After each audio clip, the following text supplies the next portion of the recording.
আসসালামু আলাইকুম এভরিওয়ান, সবাই কেমন আছেন? অবশ্যই ভালো আছেন। আলহামদুলিল্লাহ আমিও ভালো আছি। আমি পটেটো চিপ বানাবো, তার জন্য আলুগুলো সিদ্ধ করে নিচ্ছি বা পটেটোগুলো সিদ্ধ করে নিচ্ছি। এখন একটা গাজর কেটে এটাকে কুচি কুচি করে কেটে নিব। তার সাথে একটা লেটুস পাতাও কেটে নিব, ধনিয়া পাতা কেটে নিব।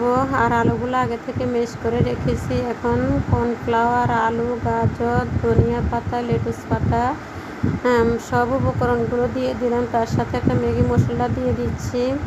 এখন দিয়ে দিলাম চিলি ফ্লেক্স এবং স্বাদ মতো লবণ দিয়ে এটাকে ভালো করে মেখে নিব। মেখে এটাকে একটা ফ্রাই প্যান ব্যাগে দিয়ে এটাকে সুন্দর করে গোলাপের শেপ দিয়ে চিপসটা বানিয়ে নেওয়ার পরে মিডিয়াম টু লো হিটে এই চিপসগুলো ভেজে নিব মচমচে করে, মজাদার বিকেলের নাস্তা। ভিডিওটা ভালো লাগলে লাইক, কমেন্ট, শেয়ার করতে ভুলবেন না। এখানে